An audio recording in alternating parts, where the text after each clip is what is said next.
চোখ শুধু দেখার নয়, চোখই হচ্ছে মুখের আসল ভাষা।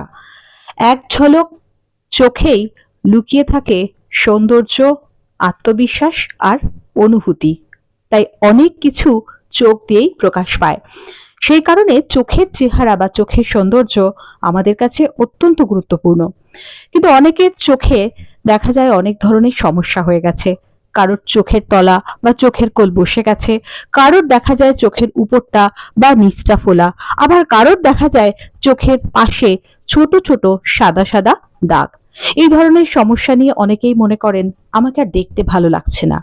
এই ধরনের সমস্যার সমাধানের জন্য আজকে আমরা এসেছি ডাক্তার জয়ন্ত বেনের ক্লিনিকে, এবং আমাদের মধ্যে উপস্থিত রয়েছেন প্রখ্যাত plastic surgeon doctor Jayanta Ben. নমস্কার ম্যাডাম, আপনি সত্যি বলেছেন, চোখের নিয়ে আমাদের প্রচুর সাহিত্য, গান, অনেক কিছু আছে। কিন্তু চোখের ব্যাপারটা আমি দুটো ভাগে বলবো। আমি কিন্তু চোখের ডাক্তার নই। হ্যাঁ, চোখের স্পেশালিস্ট বলতে আমরা বুঝি চশমা নেওয়া, ছানি পড়ে যাওয়া, কিন্তু চোখ হচ্ছে মনের আয়নাও বলা হয়। কারণ চোখ দিয়ে যেমন আমরা দেখি, তেমনি আপনার চোখের দিকে তাকিয়ে কিন্তু অনেকে অনেক কিছু বুঝবে। অনেক নীরব অভিব্যক্তি চোখের মাধ্যমেই প্রকাশ পায়। হ্যাঁ, আমরা বলি না চোখে ঝিলিক খেলে যাওয়া। তো এই চোখের দৃষ্টির বাইরের যে বিষয়টা, সেটার আমি ডেফিনেটলি সেটা আমার ফিল্ডে আসে, কসমেটিকের ব্যাপারটা। তো চোখের দৃষ্টিটা সেটা চোখ স্পেশালিস্ট, আই স্পেশালিস্ট আমার যারা বন্ধুরা কলিগরা আছেন তারা দেখেন, কিন্তু কসমেটিক যে ব্যাপারটা থাকে চোখ রিলেটেড, সেটা তো চোখে বয়সের কি কি ছাপ পড়ে। দেখুন, আমরা যখনই আপনার দিকেও যখন আমি তাকাচ্ছি, তো আমরা কথা বলি না, বা চোখে চোখ রেখে কথা বলা, হ্যাঁ না একটা, তো আমরা সবসময় মানুষের এই ভ্রু, চোখ, নাক এবং মুখ, এটা আমাদের এক্সপ্রেশন করে। যারা দেখবেন মুখ শিল্পী, মুখশিল্পী না, যেটা মাইম, তো যোগেশ দত্তের বিখ্যাত মাইম, তো আমরা দেখবো মুখের এক্সপ্রেশন কিভাবে মানুষ দেখান। বা আপনি বলুন আমাদের সাউথ ইন্ডিয়ান যে ডান্স, কথাকলি যে বিখ্যাত আমাদের নাচের ধারা রয়েছে, ট্র্যাডিশনাল ইন্ডিয়ান বা হিন্দু ডান্স শৈলী রয়েছে, সেখানে তারা দেখুন চোখের কত ভালো ব্যবহার তারা করছেন। তো এই যে চোখের যে বিষয়টা, চোখ দিয়ে যে মানুষের এক্সপ্রেশন হচ্ছে, সেটাকে আমরা বেশ কয়েকটা ভাগে ভাগ করতে পারি। যদি কোনো মানুষের চোখের ওপরের পাতাটা ভারী হয়ে যায়, তাহলে নিচের দিকে নেমে আসে, একটা টার্ডলেস, দেখতে তার কোনো অসুবিধা হয় না, তিনি খুব সুন্দর দেখতে পাবেন। আমরা যদি নাম নিই তাহলে বলবো British prime minister Boris Johnson, যিনি ছিলেন, ওনার চোখের দিকে দেখবেন কেমন মনে হচ্ছে সামনের দিক থেকে নেমে এসে চোখের পাতাটা প্রায় বুঝে গেছে। তো এটাকে আমরা পাফি আইলিড বলি, আপার আইলিড। হ্যাঁ, এটা একটা সমস্যা, দেখে আপনাকে মনে হবে আপনি ক্লান্ত, অবসন্ন মনে হবে। দ্বিতীয় যেটা বললেন যে ঘুম থেকে উঠেছি বলে মনে হচ্ছে, যে সেটা বিশেষ করে লোয়ার আইলিডে মনে হবে। আপনার চোখের নিচের পাতা যেটা রয়েছে সেটা ফুলে উঠছে, ইংলিশে আই ব্যাগ বলি, এটা আর একটা সমস্যা। 3 নম্বর আর একটা সমস্যা চোখের যেটা হয় বয়সজনিত কারণে, অনেকের সাদা সাদা ছোপ পড়ে যায়, জ্যান্থালিজমা বলি আমরা সেটাকে। হ্যাঁ, অনেকে বলেন যে চশমা, ভারী লেন্সের চশমা পরেছি বলে জিনিসটা হচ্ছে। এটাও একটা চোখের সৌন্দর্যের বিষয়। কিন্তু আপনার দিকে যেই কেউ তাকাচ্ছে, দেখছে চোখের কোনায় বা পাশে বা নিচে একটা সাদা ছোপ মতো রয়েছে, উঁচু হয়ে রয়েছে স্কিন থেকে, একটা কেমন মনে হয়। আর যে সমস্যাটা নিয়ে পেশেন্ট আমাদের কাছে আসেন, সেটা অবশ্য অনেক সময় কম বয়সীরাও আসে, সেটা হালোনেস। চোখের পাতা বিশেষ করে নিচেরটা একটুখানি ঢুকে গেছে, গর্তের মধ্যে, কোটরের মধ্যে ঢুকে গেছে বলে মনে হয়। সেটাতেও কিন্তু যে লুকসটা আপনি চাইছেন, যে ইউথফুল লুকনেসটা, যে উৎফুল্ল লুকটা আপনি চোখের দিকে চাকালে লোকে বুঝবে, আপনার মনটাকে পড়ার চেষ্টা করতে পারে, সেই জিনিসটা আসে না। তো এই বয়সজনিত এই 3 বা 4টি কারণ, বা 4টি উপসর্গ বলবো, এই জিনিসগুলো চোখের দিকে তাকালে কিন্তু বোঝা যায়। এই জিনিসের সঙ্গে সঙ্গে আমাদের মুখের বিভিন্ন চেঞ্জেস আসে, যেমন জল চলে আসে, বলিরেখা চলে আসে, তেমনি চোখের যে চারিদিকে আপার আইলিড এবং লোয়ার আইলিড, এই দুটোতেও কিন্তু এই চেঞ্জেস গুলো আসে। ইউথফুল ফেস যদি আপনি চাইছেন, বা ইউথফুলনেস যদি আমি নাও বলি, অ্যাটলিস্ট অবসন্ন চোখ, বা আপনি ক্লান্তিতে ভুগছেন, সেই যে চোখের এক্সপ্রেশন, সেই ব্যাপারটা যদি আপনি চাইছেন যে সেটা থাকবে না, সেটা চলে যাক, সেটার জন্য যে আমরা সার্জারি করি সেটাকে ব্লেফারোপ্লাস্টি বলে। তো এই ব্লেফারোপ্লাস্টি স্বাভাবিকভাবেই 4 রকমের ব্লেফারোপ্লাস্টি হয়। আপার আইলিডের সমস্যার জন্য আপার আইলিড ব্লেফারোপ্লাস্টি বলছি, লোয়ার আইলিডের জন্য লোয়ার আইলিড ব্লেফারোপ্লাস্টি বলছি। এছাড়া বাকি যে দুটো ব্লেফারোপ্লাস্টির পার্ট আছে, সেটার মধ্যে একটা হচ্ছে হালোনেসের জন্য আমরা করব, সেটাকে বেসিক্যালি আমরা বলবো ফিলার দিয়ে বা ফ্যাট দিয়ে সেটাকে ভর্তি করে দেওয়া। আর যদি সাদা দাগ থাকে, সেই যে দাগটা থাকে সেটাকে আমরা এক্সিশন করব, সেটা আপারের হলেও করব, নিচের হলেও করব। তো এই ব্যাপারগুলো করার মাধ্যমে আপনি আপনার চোখের যে অবসন্ন ভাব চলে এসছে বা চোখে যে বয়সের ছাপটা চলে এসছে সেই ব্যাপারটা আপনি কিন্তু কাটিয়ে তুলতে পারবেন বা সেই জায়গা থেকে উত্তরণ হওয়াটা পসিবল। একদম। স্যার, তাহলে আমরা একে একে যে সমস্যাগুলো নিয়ে আমরা কথা বলছি, একে একে সেই সমস্যাগুলো কিভাবে সমাধান সম্ভব বা কিভাবে সার্জারি করানো যায়, আমরা একটু সেটা প্রসঙ্গে আসি। প্রথমে যেটা জানবো আপনার কাছে যে আপার আইলিড সার্জারি, এই আপার আইলিড সার্জারি কিভাবে করা হয়? আপার আইলিডের ক্ষেত্রে আমরা দেখেছি আপার আইলিডে যেটা সমস্যা হয়, আপার আইলিডে স্কিন বেশি থাকে আমাদের, সেই স্কিনের ধীরে ধীরে ল্যাক্সিটি আসে। যেরকম ভাবে আমাদের মুখের চামড়াটা ঝুলে আসে, আপার আইলিডের চামড়াটাও কিন্তু ঝুলে আসে। এই এক্সট্রা যে স্কিন, কতটা এক্সট্রা স্কিন হলো সেটা মাপার মতো ক্যালিবার বা ক্যালিপার্স আমাদের কাছে থাকে।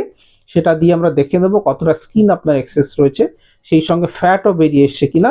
সেই এক্সট্রা স্কিনটাকে আমরা কেটে বাদ দিই। এটাকে আপার আই ব্লেফারোপ্লাস্টি সার্জারি বলা হয়। এবং এটা করলে পরে আপনার ওপরের যে চোখের ভারী ভাবটা, চোখের ওপরের পাতা যে ভারী ভাবটা, সেটা কিন্তু পুরোপুরি চলে যাবে। লোয়ার আইলিড বা আই ব্যাগ, হ্যাঁ, সেটা কি? ঠিক। অনেক সময়তেই দেখবেন, বিশেষ করে যাদের একটু বয়স হয়ে গেছে, নিচে চোখের নিচের অংশটা মনে হচ্ছে না ভেতর থেকে কিছু একটা ঠেলে বেরিয়ে আসছে। হ্যাঁ, এটাকে আমরা আই ব্যাগ বলি। হ্যাঁ, এটা বেসিক্যালি আমাদের চোখ যেটা রয়েছে, that is extension of our brain. তো সেই চোখের উপরে যাতে প্রেসার না পড়ে সেই জন্য চারিদিকে চোখের কোটরের মধ্যে ফ্যাট থাকে, চর্বি থাকে। সেই চর্বিটা যখন নিচের আইলিড দিয়ে প্রেসারের কারণে আস্তে আস্তে আস্তে আস্তে হার্নিয়েশন হতে থাকে, বেরিয়ে আসতে থাকে, তখন এই চোখের নিচের বিশেষ করে পার্টটাতে আই ব্যাগ তৈরি হয়। এবং এই আই ব্যাগ দেখতে খারাপ লাগে, এবং আই ব্যাগ থাকলে পরে সেই মানুষটি যদি বয়স 45 হচ্ছে, তাকে দেখতে 60 বছরের মতো মনে হবে। তো এটা একটা খুব সমস্যা, বিশেষ করে যারা পাবলিক অ্যাপিয়ারেন্স নিয়ে কাজ করেন, সবসময় মানুষের মধ্যে যাদের যেতে হয়, তাদের ক্ষেত্রে এটা একটা বেশ সমস্যা। এই যে ফ্যাটটা হার্নিয়েশন করছে, আপার আইলিডের ক্ষেত্রে যেরকম আমরা বলছিলাম স্কিন কেটে বাদ দিতে হয়, লোয়ার আইলিডের ক্ষেত্রে ইউজুয়ালি স্কিন এক্সেস নয়, এখানে ফ্যাটের হার্নিয়েশন হচ্ছে। এই ফ্যাটের হার্নিয়েশন বেরোনোর জন্য সেটাকে যখন আমরা ট্রিটমেন্ট করি, আমরা ট্রান্সকনজাংটিভাল, কারণ আমাদের ইন্ডিয়ান স্কিনে আমরা চাই না আননেসেসারি কোনো রকম ইনসিশনস দিতে বা দাগ ফেলতে, সেই কারণে আমরা ট্রান্সকনজাংটিভাল ফ্যাট এক্সিশন করা হয়। খুব সুন্দরভাবে যে চোখটা আপনার নিচের অংশে ফুলে গেছিল সেটা কিন্তু ঠিক হয়ে যাবে। স্যার, আরেকটা হচ্ছে যে চোখের পাতায় অনেকে দেখা যায় সাদা সাদা ছোট ছোট হালকা হালকা দাগ, এবং এটা অনেকে খুব অস্বস্তিতে ভোগেন, বিশেষত যাদের প্রতিনিয়ত পাবলিক অ্যাপিয়ারেন্সে আসতে হয় তাদের ক্ষেত্রে সমস্যা। এই সমস্যার কোনো সমাধান রয়েছে? এটাকে আমরা জ্যান্থালিজমা বলি। আমাদের যে চোখের স্কিন রয়েছে তার নিচে বেসিক্যালি ফ্যাটি ডিপোজিশন হয়। কেন হয় এক্স্যাক্টলি কারণ সেটা আমরা বুঝতে পারি না, ডাক্তাররা এখনো, আমরা ওটা গবেষণার মধ্যেই রয়েছে। কিন্তু এটা ট্রিটমেন্ট খুব সোজা, সেটা হচ্ছে ওই স্কিনটাকে ইলেকট্রিক্যাল এক্সিশন বলি আমরা, এক্সিশন করে বাদ দেওয়া এবং খুব সরু সুতো দিয়ে সেলাই করে দেওয়া, যাতে দাগ খুব মিনিমাল হয় বা না হয়। তো এটাও একটা ইজি সার্জারি এবং এটা খুব ইজিলি হয়ে যায়। এটা করলে পরে ট্রিটমেন্টটাও পার্মানেন্ট। একদম। আরেকটা খুব বড় সমস্যা যেটা দেখা যায় যে চোখের তলা বা চোখের কোলটা বসে গেছে, যেটাকে আপনি হলোনেস বলছেন। এটাতে মনে হয় যে ভীষণ ক্লান্ত, ভীষণ অবসন্ন, এবং সে যতই সাজগোজ করুক না কেন তাকে কিছুতেই উৎফুল্ল দেখায় না। এই যে হলোনেসটা বিশেষ করে লোয়ার আইলিডে যখন হচ্ছে, তখন দুটো এফেক্ট হয়। এক তো চোখের ভেতরটা বসে গেছে, সেটা একটা সমস্যা। 2 নম্বর, যখন আমাদের ফেসে আলো পড়ছে, মাথার ওপরের দিক থেকে যদি আলো আসে, শ্যাডোটা যদি আসে, এখন অনেক সময় যেহেতু সিলিং এ থাকে, হ্যাঁ, তো ফল সিলিং করা থাকে সেখান থেকে, তখন একটা ছায়া পড়ছে।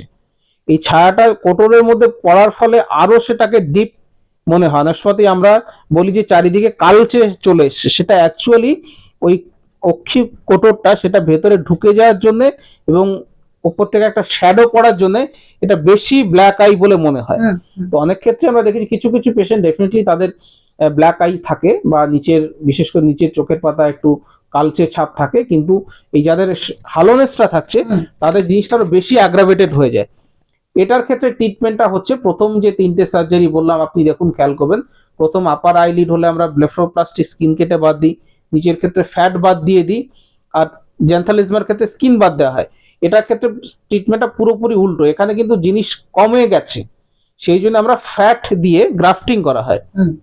খুব সামান্য মেলের ফ্যাট লাগে, ইউজুয়ালি 1.5 থেকে 2 ml ইজ সাফিসিয়েন্ট। আমরা পেট বা থাই থেকে পেশেন্টের নিজেরই সেখান থেকে আমরা লাইপোসাকশন যে ছোট্ট সিরিঞ্জ থাকে সেটা দিয়ে আমরা ফ্যাট অ্যাসপিরেশন করে নিই, সেটাকে প্রসেস করে এটাকে ফ্যাট ফিলিং করে দিলে পরে খুব সুন্দর রেজাল্ট, ইনস্ট্যান্ট রেজাল্ট এবং নর্মাল লুকিং চোখ চলে আসে। চোখের পাশে বা চোখের তলায় উপরে এই যে সার্জারি গুলো হচ্ছে, এরপর কোনো দাগ থাকে? ইউজুয়ালি চোখে আমাদের বডিতে যেখানে স্কিন এক্সেস থাকে, যেখানে চামড়াটা বেশি থাকে, সেইখানে সেলাই করলে পরে দাগ হয় না, দাগ খুব কম বোঝা যায়। তাছাড়া আমাদের দেখবেন চোখে বিভিন্ন ভাঁজ আছে, আমরা সার্জেন্সরা যখন সার্জারি করি সেই ভাঁজ বরাবর আমরা হচ্ছে স্কিন এক্সিশন বা ফ্যাট এক্সিশন যাই করা হোক না কেন সেখান দিয়ে করা হয়। তৃতীয় যে বিষয়টা হচ্ছে যে চোখের ক্ষেত্রে যখন আমরা স্টিচেস করি, স্টিচগুলো চামড়ার ভেতর দিয়ে থাকে, ইন্টারনাল থাকে, এই সমস্ত কারণে দাগটা খুব কম হয় বা মিনিমাল হয়। আমি হয় না বলবো না, কিন্তু এই দাগটা ইউজুয়ালি আস্তে আস্তে মাস 3 থেকে 6 মধ্যে প্রায় 99% কিন্তু মিলিয়ে যায়।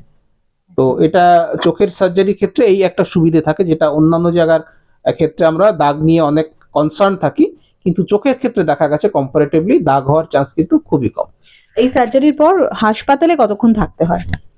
যদি আপার আইলিড ব্লেফারোপ্লাস্টি করছি বা লোয়ার আইলিড করছি বা ফ্যাট এক্সিশন করছি বা ফ্যাট আমরা ইনজেকশন করছি, যাই করি না কেন, এই পেরিঅরবাইটাল কসমেটিক সার্জারি যেগুলো হচ্ছে সেগুলো day care procedures. Usually surgery depend করে দুটো চোখে করছি কিনা, সেটার উপর ডিপেন্ড করে। সার্জিক্যাল প্রসিডিয়ার্স করতে মোটামুটি ধরে নিন আধা ঘন্টা থেকে 1 ঘন্টা মতো লাগে। আমরা সার্জারি করে ইউজুয়ালি পেশেন্টকে 4 ঘন্টা মতো অবজার্ভ করি, তার কোনো রকম অসুবিধা হচ্ছে কিনা, ব্যথা হচ্ছে কিনা, কালশিটে পড়ে গেল কিনা, সেইগুলো দেখে 4 ঘন্টা পরে ছুটি করে দেওয়া হয়। মানে সেই দিনেই আপনার ছুটি হয়ে যাবে, এটার জন্য হসপিটালে ইউজুয়ালি ভর্তি থাকার কোনো দরকার পড়ে না। সার্জারির পর যত রিকভারি হবে সেটার জন্য কতদিন তাকে বাড়িতে রেস্টে থাকতে হবে? ঠিক এই যে আমি 2-3টে বা 4টে সার্জারি কথা বললাম, তার মধ্যে একমাত্র সেলাই পড়বেই সেটা হচ্ছে আপার আই ব্লেফারোপ্লাস্টি, এবং যদি আমরা জেন্থালিজমা বা সাদা ছোপগুলো বের করি সেক্ষেত্রে সেলাইয়ের দরকার পড়ে। ফ্যাট গ্রাফটিং এর জন্য সেলাইয়ের দরকার পড়ে না, এবং লোয়ার আই ব্লেফারোপ্লাস্টি যদি আমরা শুধু ফ্যাট বাদ দিচ্ছি সেক্ষেত্রেও সেলাইয়ের দরকার পড়ে না। তো যেগুলো সেলাইয়ের দরকার পড়ছে ইউজুয়ালি সেই স্কিনের যে সেলাইটা থাকে সেটাকে আমরা 7 দিন পরে বাদ দিই। তো আমরা পেশেন্টদেরকে অ্যাডভাইস করি বাড়িতে একটু রেস্টে থাকতে, 2 দিন মতো রেস্টে থাকতে, এবং অনেক ক্ষেত্রেই পেশেন্টরা 2 দিন পরে বাড়ি বাইরে যেতে পারেন। কখনো যদি হালকা কালশিটে পড়ে আমরা পেশেন্টদেরকে বলি আপনি গগলস নিয়ে নেবেন, বড় গগলস নিয়ে নেবেন, তাহলে সোশ্যালি আপনাকে কোনো রকম কোনো কেউ নোটিস করবে না। তো গগলস নিয়ে নিলে পরে অসুবিধা হয় না। যেমন দেখবেন আমাদের ছানি অপারেশন যাদের আমাদের অপথলমোলজিস্ট বন্ধুরা করেন, তারা তো পেশেন্টদেরকে ছানির পরে গগলস পরিয়ে দিচ্ছেন। গগলস পরে আপনি বাড়ির বাইরে যাবেন, তবে প্রথম 2 থেকে 3 দিন আমরা বলি বাড়ির মধ্যে হোম রেস্টে থাকবে, তারপরে বাড়ির বাইরে গেলে পরে আপনি গগলস পরে যাবেন। সেলাই করার যে বিষয়গুলো হচ্ছে সেটা ইউজুয়ালি বললাম 5 থেকে 7 দিন পর আমরা খুলে দিই, তারপর থেকে কোনো অসুবিধা হবে না। একেবারে সব শেষে যেটা জানবো যে সার্জারিতে কত খরচ পড়ে? এই সার্জারির যে খরচার বিষয়টা রয়েছে, আমি 4টে প্রসিডিয়ার্স বেসিক্যালি বললাম, upper eyelid blepharoplasty, lower eyelid blepharoplasty, xanthelasma এবং হলো আই। তো এই 4টেরই খরচ আলাদা আলাদা হয়, ডিপেন্ড করে কত পরিমাণ স্কিন বাদ দিতে হবে বা কতটা ফ্যাট বাদ দিতে হবে, বা জেন্থালিজমা কতগুলো স্পট রয়েছে, দুদিকেই আছে কিনা, আপনি ডে কেয়ার সেন্টারে করবেন না নার্সিং হোমে করছেন না বা কর্পোরেটে করছেন, তো এই বিষয়গুলো তার উপরে ডিপেন্ড করে। তো যেটা বেস্ট ওয়ে আমি বলবো সেটা হচ্ছে আপনার যে সমস্যাটা রয়েছে আমাদের হোয়াটসঅ্যাপ নম্বর আপনি পেয়ে যাবেন এখানে, সেই হোয়াটসঅ্যাপ নম্বরে আপনার চোখের ফটো তুলে পাঠিয়ে দিন, আমরা দেখে আপনাকে কি করতে হবে, কিভাবে কনসালটেশনে আসবেন, কত খরচ হবে সেটা বলে দিতে পারবো। কারণ এটা একটা রাফ একটা আইডিয়া দেওয়া খুব মুশকিল, কারণ এক একটা কন্ডিশনের জন্য এক এক রকমের খরচা হয়। Definitely. Thank you sir, thank you very much. তো দর্শক বন্ধুরা, আপনারা বুঝতেই পারলেন যে চোখের দৃষ্টিশক্তি যেরকম আমাদের প্রত্যেকের কাছে অত্যন্ত গুরুত্বপূর্ণ বিষয়, তার পাশাপাশি চোখের চেহারাটাও কেমন সেটাও কিন্তু একটা অত্যন্ত গুরুত্বপূর্ণ বিষয়। বিশেষত যাদের প্রতিদিন পাবলিককে মিট করতে হয়, এই ধরনের কাজ করতে হয়, তাদের যদি চোখটা উৎফুল্ল না হয়, অবসন্ন লাগে, ক্লান্ত লাগে, তাহলে তারা যত ভালো পারফরমেন্স দিন না কেন কোনো কাজেই তারা সফলতা পান না, আত্মবিশ্বাসও ধীরে ধীরে কমে যায়। তাই এই ধরনের সমস্যায় যারা রয়েছেন তাদের জন্য অবশ্যই রয়েছে অনেকগুলো পদ্ধতি আধুনিক চিকিৎসা বিজ্ঞানের কল্যাণে, এবং প্রখ্যাত plastic surgeon doctor Jayanta Ben যেমন বললেন, সেইভাবে আপনারা যারা এই ধরনের সমস্যা নিয়ে ভাবছেন যে কি করব, আপনারা যে নাম্বার আছে সেটা হোয়াটসঅ্যাপ নাম্বার, সেই হোয়াটসঅ্যাপ নাম্বারে আপনার চোখের ছবি পাঠিয়ে জানান যে কি ধরনের ট্রিটমেন্ট আমার লাগবে বা কি ধরনের সার্জারি আমার প্রয়োজন, যার পর আপনি একদম সুন্দর হয়ে উঠুন এবং আত্মবিশ্বাস নিয়ে আরো সুন্দরভাবে বাঁচুন। স্যারকে ধন্যবাদ আমাদের এই অনুষ্ঠানে আসার জন্য। আপনারা সুস্থ থাকুন, ভালো থাকুন, নমস্কার।